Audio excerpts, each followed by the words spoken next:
This is Nick Redding, and you're listening to PreserveCast, a podcast with a worldwide listenership that explores the broad world of preservation from every angle, from drones to mudlarking and everything in between. Now, let's get preserving.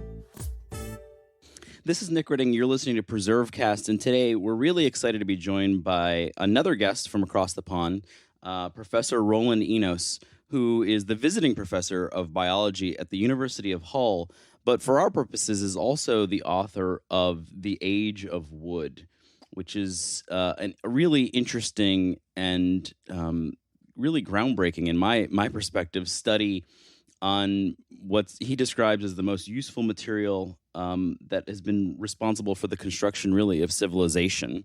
So no small task to unpack in this quick podcast, and the paperback version of The Age of Wood is coming out to American audiences here in the next week or so, and so we're releasing this podcast sort of simultaneously with its release.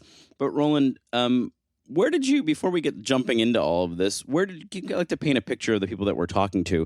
Where did you grow up, and what got you so fascinated in this? And then maybe we'll kind of get what got you to wood. But where's your story start? Oh, I was brought up in the suburbs of London, actually, not far from the Royal Palace of Hampton Court, which I used to cycle past every day on the way to school.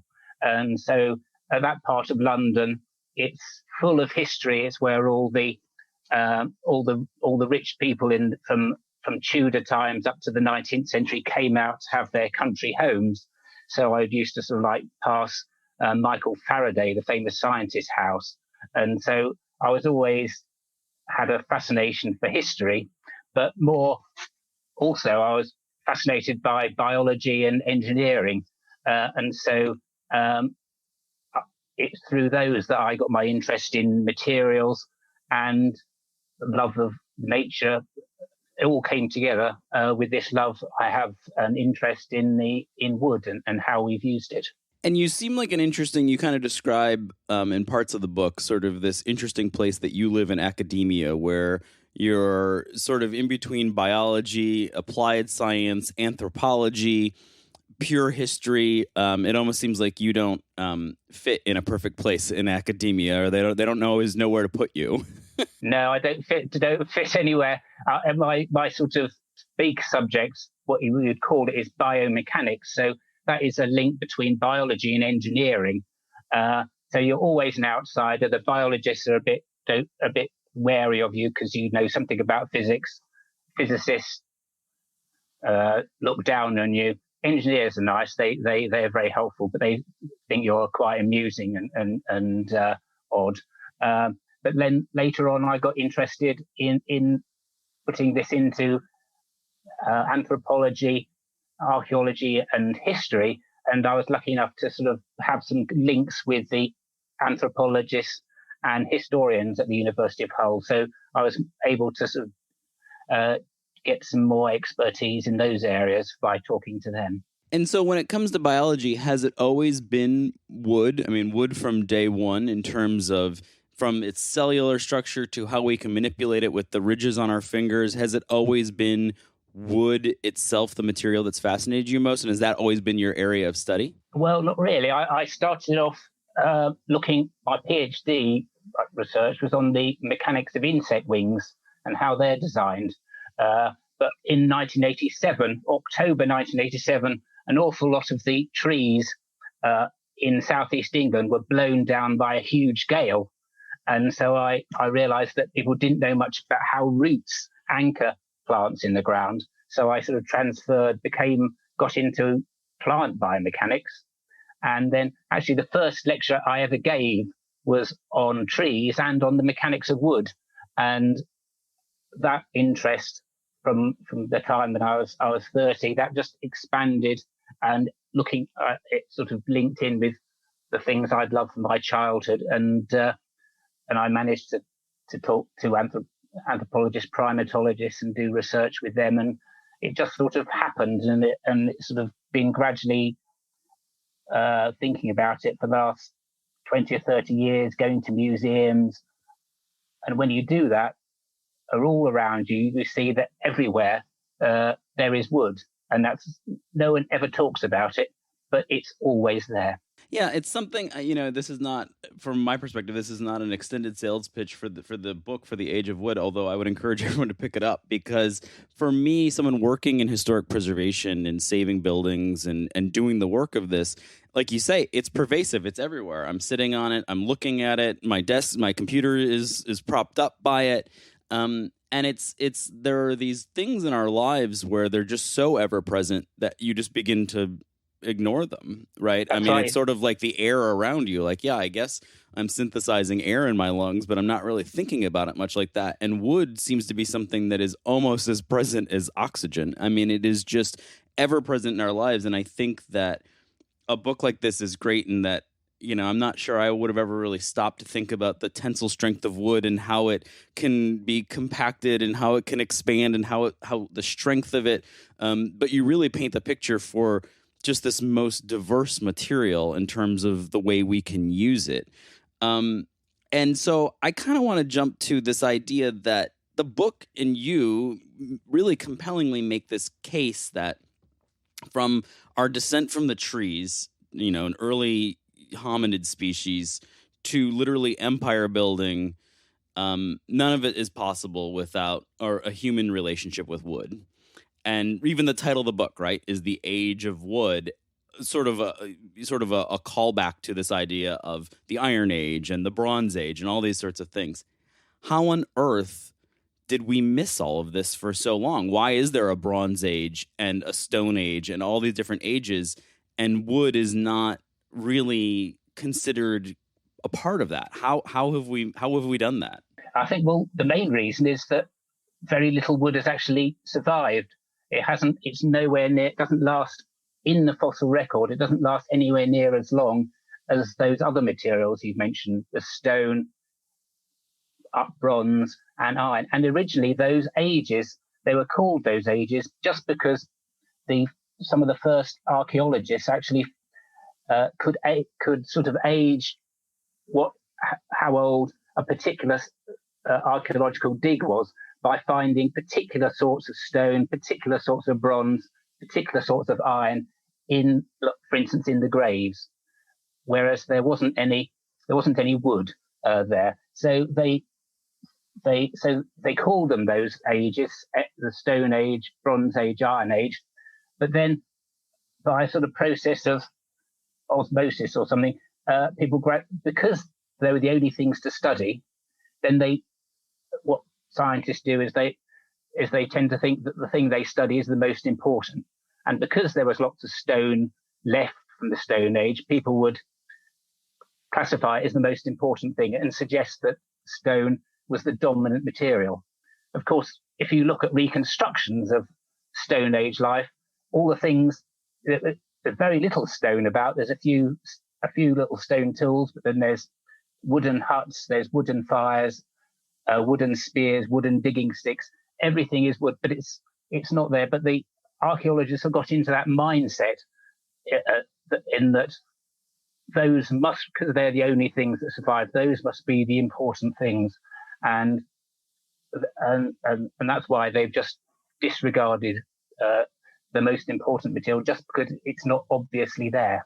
Yeah, and I don't know if that's technically confirmation bias or whatever kind of bias it is, but it's sort of the bias that we have in the preservation world as well, and I imagine would be the same over the pond where, well, these are the buildings that remain, so these must have been the most important, and these tell us the most about that time period. But here in the United States, if you were to go down that route, then African-American homes and dwelling places and commercial sites, they don't pop up as much because so many of them have been lost.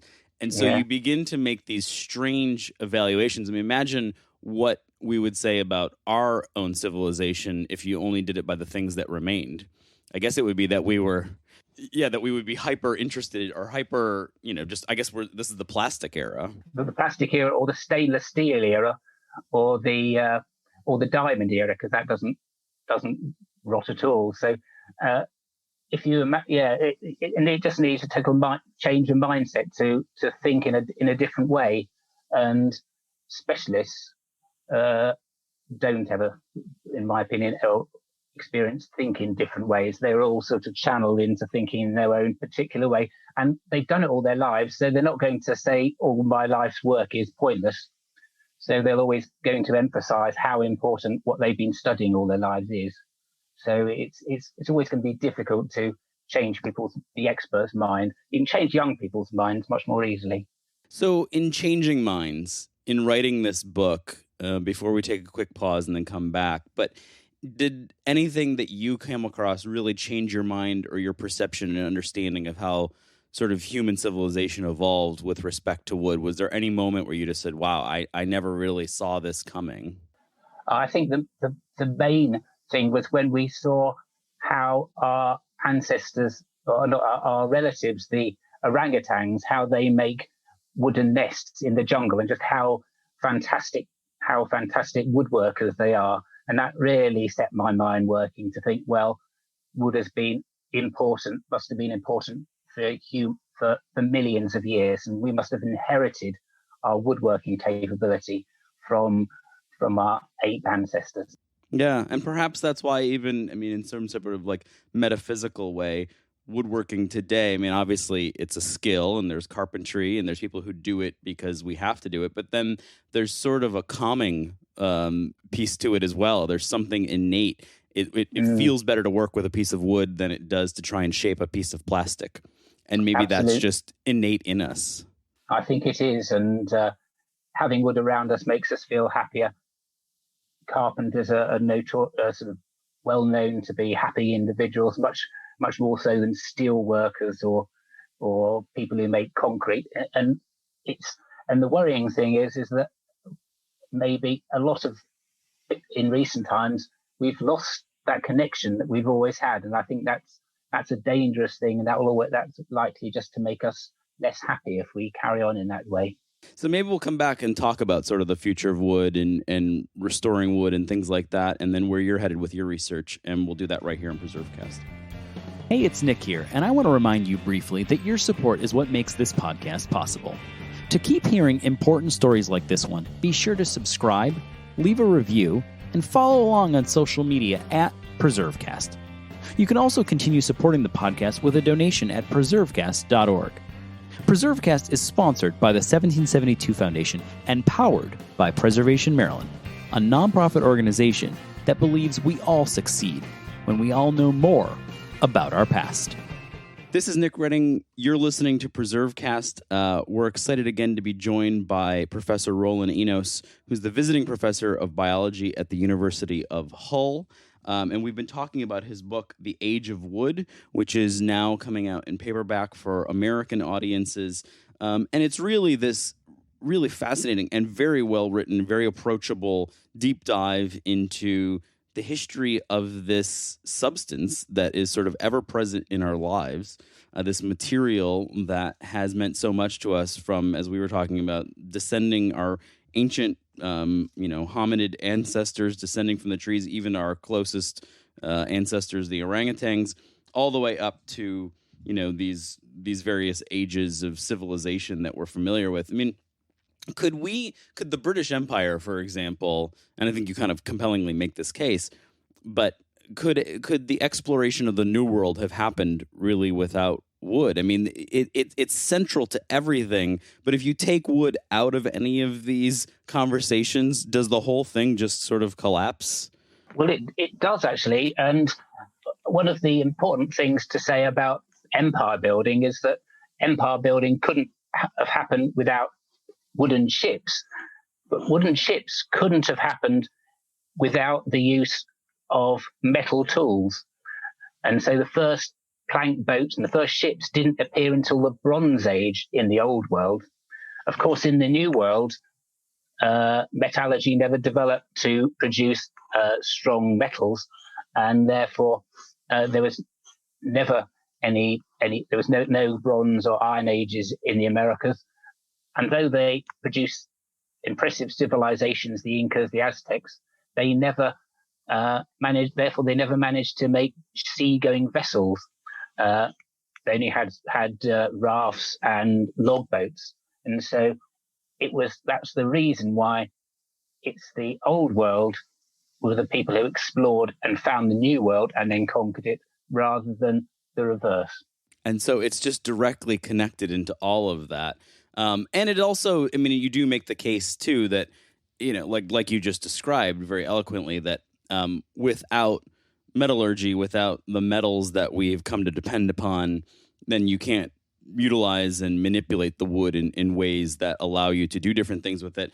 Do we see that today? I mean, maybe kind of transitioning to this kind of conversation around the future of wood and some thoughts around that, but are we manipulating it in new and interesting ways? Is there a future for wood? There's a massive future for wood.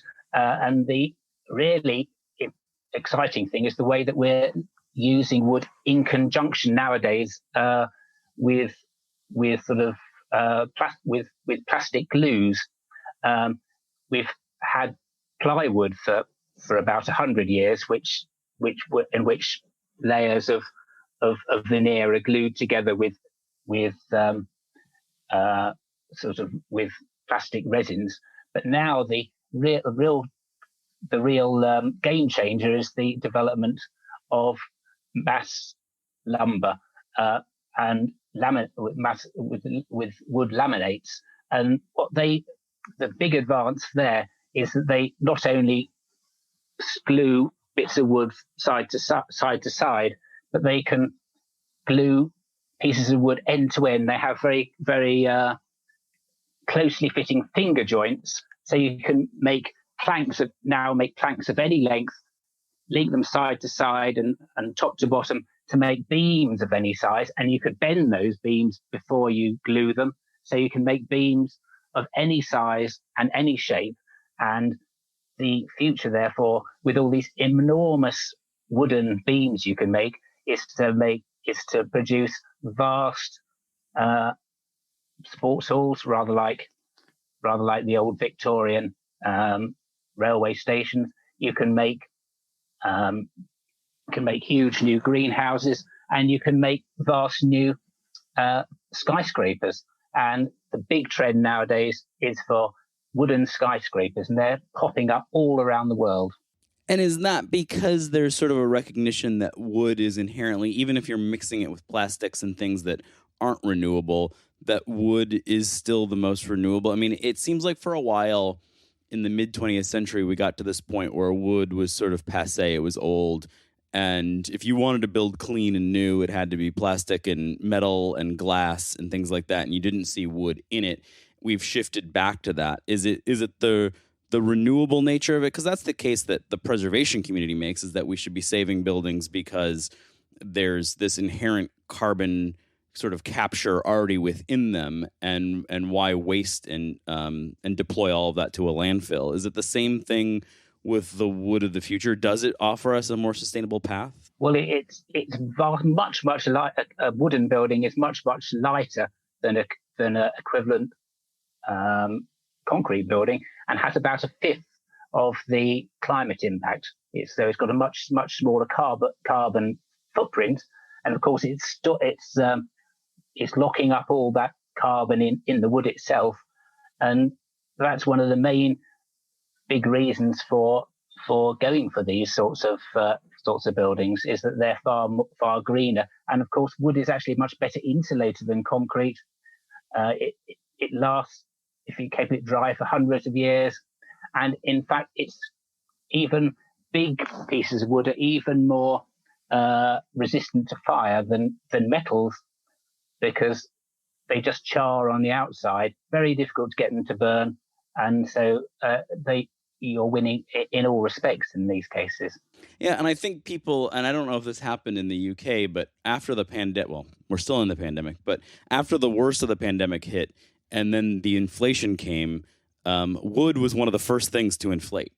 And yeah. I think everyone sort of realized, oh my God, it's so central to my life, because, I was going to build my daughter something in the backyard, and I went to the store, and it was sort of like sticker shock, like, oh my God, this thing that I just sort of casually would go and pick up a couple 2x4s, they were going for, it was like $12 a 2x4 or something like that, some absurd price. And the same with, a sheet of plywood went to $80. Right.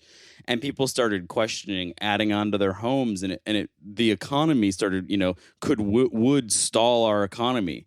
And I think people sort of at that moment realize when that thing you need is so common inflates in price, it's like, whoa, I didn't realize that this is central to everything that we're doing. So perhaps moments like that are instructive and helpful. The price has since gone down, but remind us how pervasive these things are alongside a book like yours. Yeah, I mean, I think it's a big wake-up call, just how important wood is, and it's highlighting the fact that we need to look after our forests, manage them sustainably, so that we can replant woods as we cut for timber, manage them better, so that we'll always have a good supply of timber. And it's only now that people are sort of suddenly the subject's coming to the fore, they're realizing that this is an important topic and something that and forests are things they really do need to look after. So maybe talking about what's next for you, but I'm curious, given the research and study that went into this book, which was obviously extensive, and understanding how humans have related to wood, but also this material conservation side, our need for it to repair old buildings, to build new, to be more sustainable, to capture carbon. Given what you know of how humans have previously been able to manage resources, thinking about, England in the 1600s, the 1700s, as they cleared out vast places, and you talk about the percentage of forested land and just globally just plummeting. Are you at all optimistic about, given sort of our historical track record of conserving and maintaining wood stocks? Do you have any hope for the future? I do have hope for the future, partly because whenever a country has high tree stocks, that's usually because that it's useful. And the reason why there's so much deforestation at the moment in the Amazon and in Southeast Asia is that the land has been cleared of trees for agriculture. In this case, for beef, for making cheap beef for hamburgers, soya to grow for soya, or for to grow oil palms. So that's the really dangerous thing. If we can realize that wood and managing forests sustainably is economically useful, then we can start to realize that we need, and the people on the ground will realize that there is a benefit of looking after their woods. They can get an economic return on them, and if we can do that, then we can in the future have more sustainable woods, plenty of timber, plenty of biodiversity in the forests, and everyone will be a winner, I think. And have you seen that historically in the historical record? Are there moments in time where different civilizations or countries have been good at doing that? Well, the really good countries at looking after their forests have always been the Scandinavians, who have something. For instance, Finland has still got something like 75% tree cover. It's got a sustainable forest industry. Lots of people work in it. They're all forests.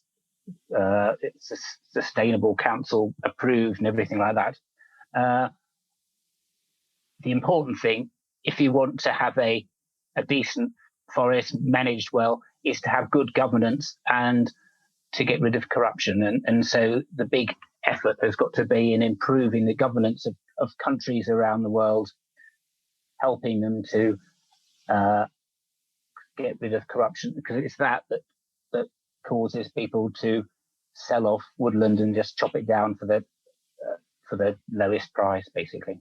So where are you headed next? This was obviously I don't know about the sales of it. Never really asked about that, but it seems to be very successful. It's on all the shelves here in the U.S. It's been written up by the New York Times and the Wall Street Journal and the Economist, and all these different folks have taken a look at it and has received really great reviews.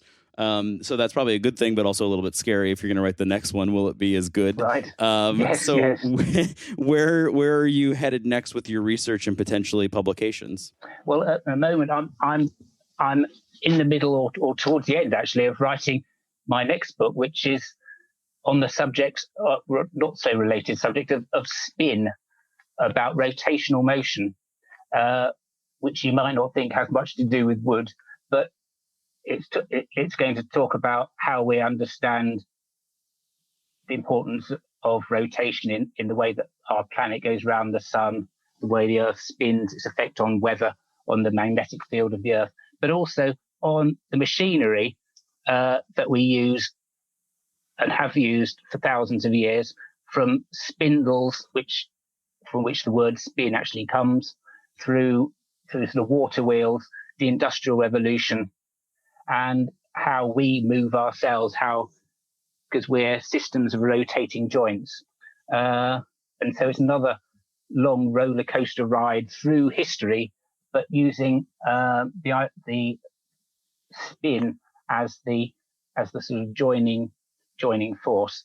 And that links lots of my interests, and I'm interested in sport as well. So there'll be a chapter on how you play baseball and cricket better and things like that. So I've enjoyed that as well. Lots of wooden material. Of course, most of the water wheels were wooden.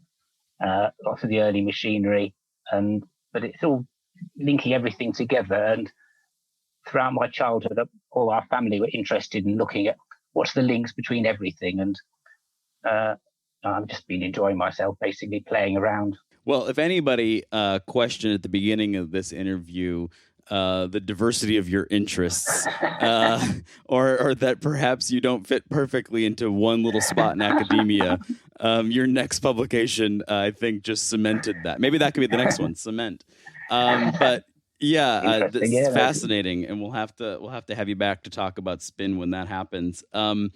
I so appreciate you coming on and spending some time with us to talk about this, and hopefully folks here in the preservation community in the U.S. and around the world will think a little bit longer and a little bit deeper about that material that makes up so much of our historic world.